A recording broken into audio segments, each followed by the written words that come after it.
സ്വാമിയെ ശരണമയ്യപ്പ. ഒരു കാലഘട്ടത്തിൽ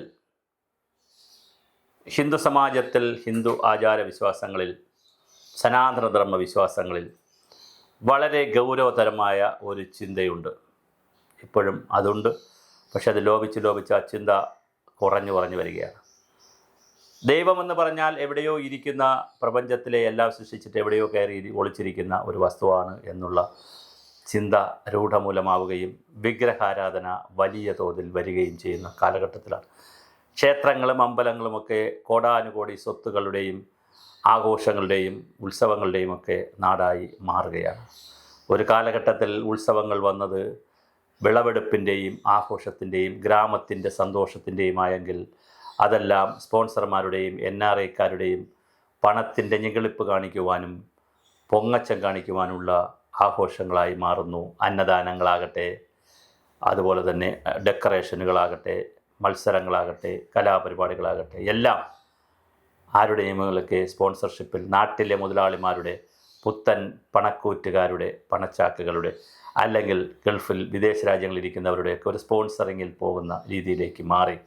ചില്ലിക്കാശെടുത്ത്, ദക്ഷിണയെടുത്ത്, പാവപ്പെട്ടവൻ്റെ പണമെടുത്ത് ഡാൻസും പാട്ടും കലാപരിപാടികളും ശാംബശിവൻ്റെയും അതുപോലെ കലാനിലയത്തിൻ്റെയും ഒക്കെ, കൊല്ലം കാളിദാസ കലാകേന്ദ്രത്തിൻ്റെയും സൗപർണിമയുടെയൊക്കെ നാടകം നിർത്തിയിരുന്ന കാലം പോയി. എല്ലാം പണത്തിൻ്റെ അമിത ആവേശവും രക്ഷപ്പെടലുമൊക്കെയാണ് നടക്കുന്നത്. ഇതെല്ലാ ക്ഷേത്രങ്ങളിലുമില്ല, വളരെ നാമമാത്രമായ ക്ഷേത്രങ്ങളിലാണുള്ളത്. എന്നാലും ഇതിലെല്ലാം നിന്ന് വ്യത്യസ്തമായിട്ടാണ് ശബരിമല നിലനിൽക്കുന്നത്. ശബരിമല ക്ഷേത്രം ഒരു ദർശന കേന്ദ്രമല്ല. ഞാനിനി പറയുന്നതെല്ലാം കുറച്ച് കോൺട്രവേഴ്സി ആയിരിക്കാം, വിവാദങ്ങളായിരിക്കാം. പക്ഷെ പഠിച്ചത്, അറിഞ്ഞത്, മനസ്സിലാക്കിയത് പറയുവാനും ചർച്ചയ്ക്ക് വയ്ക്കുവാനുള്ള സ്വാതന്ത്ര്യം തരുന്ന ഒരു സംവിധാനത്തിൽ, ഹിന്ദു സമാജത്തിൽ ജനിച്ചതിൽ അഭിമാനം കൊണ്ടുകൊണ്ട് തന്നെ പറയട്ടെ. ഞാൻ പഠിച്ചതും അറിഞ്ഞതും ചർച്ചയ്ക്ക് വയ്ക്കുക എന്നുള്ളതാണല്ലോ എൻ്റെ കടമ. സർവതന്ത്ര സ്വാതന്ത്ര്യവും എല്ലാ ജനാധിപത്യവും മറ്റുള്ളവരെ നിഷേധിക്കുവാനും മറ്റുള്ള അഭിപ്രായത്തെ തള്ളിപ്പറയുവാനും സ്വന്തം അഭിപ്രായത്തെ മാറ്റിപ്പറയുവാനും തിരുത്തുവാനും ഒക്കെയുള്ള എല്ലാവിധ സ്വാതന്ത്ര്യവും നൽകുന്ന ഒരു സമാജമാണ് ഹിന്ദു സമാജം. അതുകൊണ്ട് തന്നെ സനാതനധർമ്മം എന്ന് പറയുന്നത് എന്നും പരിഷ്കരിക്കുകയും കൃത്യമായി അതിനാവശ്യമായ ചിട്ടകൾ വരുത്തി കൊണ്ടുപോകുന്നൊരു സംവിധാനം സനാതനധർമ്മത്തിലുണ്ട്. അടിസ്ഥാനപരമായ സത്യം, ധർമ്മം, സത്യം, നീതി, ന്യായം, സഹിഷ്ണുത, സഹാനുഭൂതി, സഹകരണം, ഇങ്ങനെ തുടങ്ങിയ ഒരുപാട് ദയ, കാരുണ്യമൊക്കെ നേടുന്നതിന് വേണ്ടി ആവശ്യമായ കലാനുസൃതമായ മാറ്റങ്ങളും തിരുത്തലുകളും സനാതനധർമ്മം അംഗീകരിക്കുന്നുണ്ട്. ഞാനീ പറഞ്ഞു വരുന്നത് ശബരിമലയുടെ കഥയാണ്. ഒരു കാലഘട്ടത്തിൽ എന്തിനാണ് ശബരിമലയിൽ പോകുന്നത്? അവിടെ തത്വമസി എന്നെഴുതി വച്ചത് ശബരിമല ഉണ്ടായ കാലം മുതൽ എഴുതിയതല്ല. അവിടെ പ്രത്യേക ഒരു കാലഘട്ടത്തിൽ എഴുതി വച്ചതാണ് ഒരു ബോർഡ്. എന്തായാലും തത്വമസി എന്ന് പറയുമ്പോൾ അത് വേറൊരു അർത്ഥമാണ് ഉൾക്കൊള്ളുന്നത്. മനുഷ്യൻ്റെ ശരീരത്തിനും ജീവനും അതുപോലെ തന്നെ മനസ്സിനും ആത്മാവിനുമൊക്കെ അപ്പുറം പ്രപഞ്ചത്തിൻ്റെ ശക്തികളുണ്ടെന്നും പ്രപഞ്ചശക്തികളുമായും, അത് ദൈവമെന്നോ പിന്നെ എന്ത് പേരിട്ട് വിളിച്ചോളൂ, ഈശ്വരനെന്നോ എന്ത് പേരിട്ട് വിളിച്ചോളൂ, ആ പ്രപഞ്ചശക്തികളുമായി താതാത്മ്യം പ്രാപിക്കുന്ന സ്വന്തം ആത്മാവും പരമാത്മാവും, എറ്റേണലായിട്ടുള്ള സോൾ പരമാത്മാവുമായി കൃത്യമായി താതാത്മ്യം പ്രാപിക്കുന്ന ഒരു നിമിഷത്തെ അനുപൂരണം ചെയ്യുന്ന, അല്ലെങ്കിൽ ഒരു നിമിഷത്തെ നമുക്ക് നൽകുന്ന ഒരു സുഖമാണ് ശബരിമല എല്ലാ ഭക്തർക്കും നൽകുന്നതെന്നാണ് ഐതിഹ്യം അല്ലെങ്കിൽ പറയപ്പെടുന്നത്. അതുകൊണ്ടാണ് ശബരിമലയ്ക്ക് പോകുന്നതിന് വളരെ ചിട്ടയായ ഒരുപാട് നടപടിക്രമങ്ങളുണ്ട്. 41 ദിവസം വളരെ കൃത്യമായി വ്രതം എടുത്തിരിക്കണം. ഒരു നേരം മാത്രമേ അരി ആഹാരം കഴിക്കാൻ പാടുള്ളൂ. എന്ന് പറഞ്ഞാൽ ഈ ഷുഗറൊക്കെ ഉള്ള കാലഘട്ടത്തിൽ, ഡയബറ്റിക്കുള്ള കാലഘട്ടത്തിൽ അങ്ങനെയല്ല. തീർച്ചയായും 2 നേരം ഗോതമ്പോ മറ്റ് ഫലങ്ങളോ ഒക്കെ കഴിക്കാം. അരി ആഹാരം ഒരു നേരം. ശബരിമലയ്ക്ക് പോകുന്നത്, മാലയിടുന്നത് ഏതെങ്കിലും ക്ഷേത്രത്തിലോ അല്ലെങ്കിൽ വീട്ടിലെ പൂജാമുറിക്കുള്ളിൽ നിന്ന് ശരണം വിളികളോടെ മാലയിടുന്നു. അന്ന് മുതൽ അദ്ദേഹം അയ്യപ്പനാണ്. അയ്യപ്പന് എല്ലാവരും അയ്യപ്പനാണ്. അയ്യപ്പൻ്റെ മാല തലയിൽ കയറിയാൽ, അല്ലെങ്കിൽ കഴുത്തിൽ കയറിയാൽ, ചിലർ കയ്യിലൊക്കെ ചുറ്റുന്ന രുദ്രാക്ഷമൊക്കെ ചുറ്റും, അത് ഓരോരുത്തരുടെ രീതി അനുസരിച്ചാണ്. ആയിക്കഴിഞ്ഞാൽ അന്ന് മുതൽ താടി വടിക്കുകയില്ല, താടി വളർത്തും, തലമുടി വെട്ടുകയില്ല, അങ്ങനെയുള്ള ഒരു കാര്യവും ചെയ്യില്ല. മാത്രമല്ല മിക്കവാറും കറുപ്പ് വസ്ത്രമായിരിക്കും. ഭാര്യ, മക്കൾ, കുടുംബം ഒന്നും ചിന്തകളിൽ വളരെ കുറവായിരിക്കും. അവരോടൊപ്പം തന്നെയാണ് താമസിക്കുന്നത്. പക്ഷേ അതിനപ്പുറം ഈ പ്രപഞ്ചവുമായും ഈ ചരാചരങ്ങളുമായുള്ള ഒരു ആത്മബന്ധമായിരിക്കും 41 ദിവസം മനസ്സിലും ശരീരത്തിലും കൊണ്ട് നടക്കുന്നത്. കല്യാണം കഴിച്ചവർ കല്യാണത്തിന് പിറ്റേന്നായാൽ പോലും തൊട്ടടുത്ത ദിവസങ്ങളിലാണ് ശബരിമല പോകാൻ തീരുമാനിച്ചാലും 41 ദിവസം ലൈംഗിക ബന്ധം പാടില്ല. ഭാര്യയും മാറി, ഭാര്യ ഒരിടത്ത്, ഭർത്താവ് മറ്റൊരു സ്ഥലത്താണ്. ഈ പുരുഷൻ തിരിച്ചാണെങ്കിൽ കുട്ടികൾ അങ്ങനെ പോകാറില്ലല്ലോ, പെൺകുട്ടികൾക്ക് പോകാൻ കഴിയില്ല. അപ്പോൾ അവർക്ക് അങ്ങനെ ഒരു കാര്യമില്ല. 10 വയസ്സിനും 50 വയസ്സിനും ഇടയ്ക്കുള്ളവർക്ക് പോകാൻ കഴിയില്ല.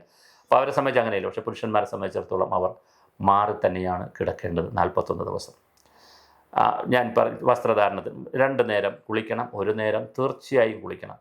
കഴിയുന്നത്ര അമ്പലത്തിൽ പോയി പ്രാർത്ഥിക്കണം ഏതെങ്കിലും, അല്ലെങ്കിൽ വീട്ടിനകത്ത് പൂജാമുറിയിൽ പ്രാർത്ഥിക്കണം.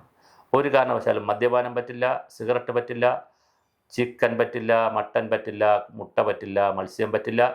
അങ്ങനെയുള്ള ഒരു വസ്തുക്കളും, ലഹരി വസ്തുക്കളോ മത്സ്യമാംസാദികളോ പറ്റില്ല. ഇതൊക്കെ എന്തിനാണ് വച്ചിരിക്കുന്നത്? ഇതൊക്കെ വച്ചിരിക്കുന്നത് അയ്യപ്പനെ തൃപ്തിപ്പെടുത്താനല്ല. ഓരോ വർഷവും, വർഷത്തിൽ ഒരു പ്രാവശ്യം മനുഷ്യൻ്റെ മനസ്സിനും ശരീരത്തിനും ശുദ്ധി കൊടുക്കുന്നതിനും, താൻ ആരാണെന്ന് തിരിച്ചറിയുന്നതിനും, തൻ്റെ ജന്മദൗത്യം അറിയുന്നതിനും, ജന്മത്തിൻ്റെ ധർമ്മം അറിയുന്നതിനും ഓരോ മനുഷ്യർക്കും വച്ചിരിക്കുന്ന ചിട്ടയാണ് ഈ 41 ദിവസം.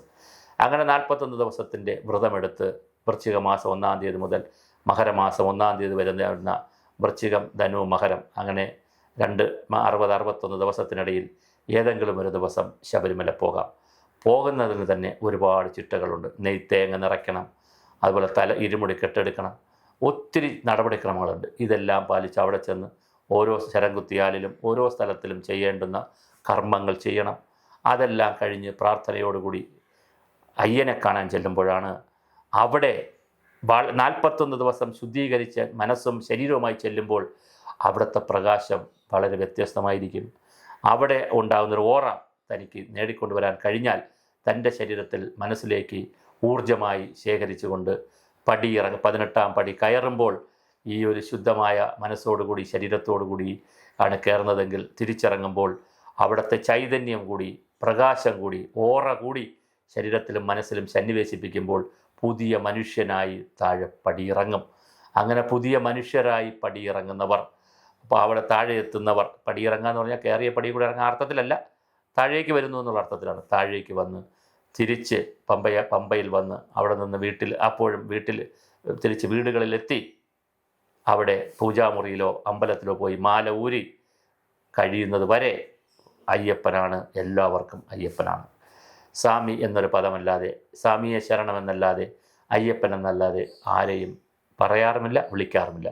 നിർഭാഗ്യവശാൽ ഹിന്ദുവിന് കിട്ടിയിരിക്കുന്ന എല്ലാ സ്വാതന്ത്ര്യത്തെയും ദുർവിനിയോഗം ചെയ്ത് 41 ദിവസം എന്നുള്ളത് രാവിലെ തലേ ദിവസം വരെ മദ്യം ഉപയോഗിച്ച്, ലഹരി പദാർത്ഥങ്ങളൊക്കെ ഉപയോഗിച്ച്, മത്സ്യമാംസാദികളൊക്കെ കഴിച്ചുറങ്ങി രാവിലെ കഴിക്കുമ്പോൾ സുഹൃത്തുക്കളാരെങ്കിലും ശബരിമല പോകണം, നീ മച്ചാനെ അളിയാന്ന് ചോദിച്ചാൽ ഉടനെ തന്നെ കുളിച്ച് രാവിലെ പോയി ഒരു മാലയെടുത്ത് കഴുത്തിലിട്ട് വൈകുന്നേരം ശബരിമലയ്ക്ക് പോകുമ്പോൾ മദ്യപിക്കാറില്ല, കാരണം പോലീസൊക്കെ പിടിക്കും.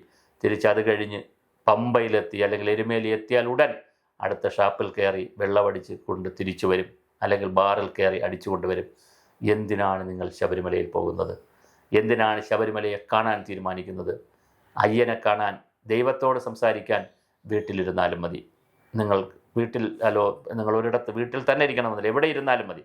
പക്ഷെ അതിനപ്പുറം ഒരു പുണ്യമായ ഒരു നല്ലൊരു സ്ഥലം കാനനത്തിലുണ്ടെന്നും അവിടെ ഒരു അയ്യപ്പൻ്റെ അല്ലെങ്കിൽ മണികണ്ഠൻ്റെ അല്ലെങ്കിൽ അയ്യൻ്റെ വിഗ്രഹവും പൂജാതി കർമ്മങ്ങളും നടക്കുന്നുവെന്നും അവിടെ ചെല്ലുമ്പോൾ ഞാൻ നേരത്തെ പറഞ്ഞ പോലെ ഈ 41 ദിവസത്തെ വ്രതാനുഷ്ഠാനങ്ങളുടെയും മാനസിക ശാരീരിക പരിവർത്തനങ്ങളുടെയും ഭാഗമായി അവിടെ ചെല്ലുമ്പോൾ ഉണ്ടാകുന്ന ഒരു നന്മയും സ്നേഹവും ഒക്കെ അതിൻ്റെ പരിസമാപ്തിക്ക് വേണ്ടി നമ്മൾ ഒരു സ്ഥലത്ത് ചെല്ലുന്നു എന്ന അർത്ഥത്തിലാണ്.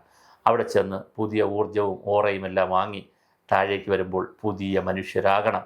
അങ്ങനെ പരമാവധി ജീവിതത്തിൽ എല്ലാവരും നന്മയുടെ പുതിയ മനുഷ്യരാകണം. അതുപോലെ ആറ്റുകാൽ പോലുള്ള സ്ഥലങ്ങളിൽ, ചക്കുളത്തുകാവ്, ആറ്റുകാൽ പോലുള്ള സ്ഥലങ്ങളിൽ പൊങ്കാലയോടനുബന്ധിച്ച് ഇത്രയും കർശനമല്ലെങ്കിലും കുറേ ചിട്ടകൾ സ്ത്രീകൾക്കും വച്ചിട്ടുണ്ട്. അവിടെ ഏത് പ്രായത്തിലെ സ്ത്രീകൾക്കും ചെയ്യാം. അപ്പോൾ സ്ത്രീകൾക്കും പുരുഷന്മാർക്കുമെല്ലാം അവരവരുടെ അമ്പലങ്ങളുമായിട്ടൊക്കെ ബന്ധപ്പെടുത്തി ഇതുപോലുള്ള ഒരുപാട് നന്മയുള്ള കാര്യങ്ങൾ ചെയ്ത് മനുഷ്യർ കൂടുതൽ വിനയാന്വിതരും മാനവരായി മാറുന്ന ഒരു സാമൂഹിക സാംസ്കാരിക സാമ്പത്തികമായ അച്ചടക്കവും ശുദ്ധീകരണവുമാണ് ശബരിമലയൊക്കെ നമുക്ക് സംഭാവന നൽകുന്നത്. പക്ഷേ നിർഭാഗ്യവശാൽ ഇതൊന്നും മനസ്സിലാക്കാത്തൊരു ജനത ആരെയും പഠിപ്പിക്കുന്നുമില്ല.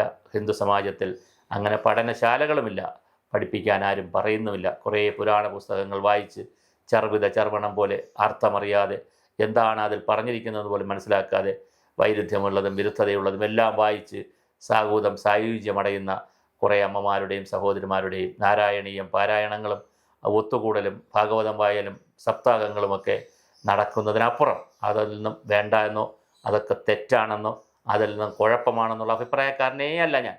പക്ഷേ സംസ്കൃതത്തിൽ പറഞ്ഞിരിക്കുന്നത്, അത് മലയാളത്തിൽ എഴുതി വച്ചിരിക്കുന്നത് അതുപോലെ വായിച്ചിട്ട് എന്താണ് അതിൻ്റെ അർത്ഥം പോലും പരസ്പരം മനസ്സിലാക്കാതെ എന്തിനാണ് ഇതൊക്കെ മാനവരാശിക്ക് വേണ്ടി ദർശനങ്ങളായി പുരാണങ്ങളിലും പുണ്യപുസ്തകങ്ങളിലും മഹാഭാരതത്തിലും രാമായണത്തിലും ഭാഗവതത്തിലും ഭഗവത്ഗീതയിലും എഴുതി വച്ചിരിക്കുന്നത് എന്ന് പോലും മനസ്സിലാക്കാതെ ചുമ്മാ പറഞ്ഞ് ഉരുവിട്ട് സായുജ്യമടയുകയും അത് കഴിഞ്ഞാൽ അടുത്ത നിമിഷം പാരായണം ചെയ്ത് എണീറ്റാൽ വീണ്ടും ഏത് കുൽസിത മാർഗവും ഏത് ജീവിത രീതിയും കൊണ്ടുപോകുന്ന മനുഷ്യരായി നമ്മൾ മാറുമ്പോൾ ശബരിമലയിലേക്ക് ദയവായി ആരും പോകരുത്. പോകുന്നവർ ഇങ്ങനെ ഈ ചിട്ടകളോടുകൂടി പോകണം. അല്ലാത്തവർ ദയവായി പോയത് കൊണ്ട് ശബരിമലയ്ക്കൊന്നും പ്രത്യേകിച്ച് സംഭവിക്കാനില്ല. പക്ഷെ പോകുന്ന ആളിൻ്റെ ജീവനും ആത്മാവിനും ശരീരത്തിനും മനസ്സിനുമൊക്കെയാണ് കൂടുതൽ ദുഃഖങ്ങൾ ഏറ്റുവാങ്ങേണ്ടി വരുന്നത്.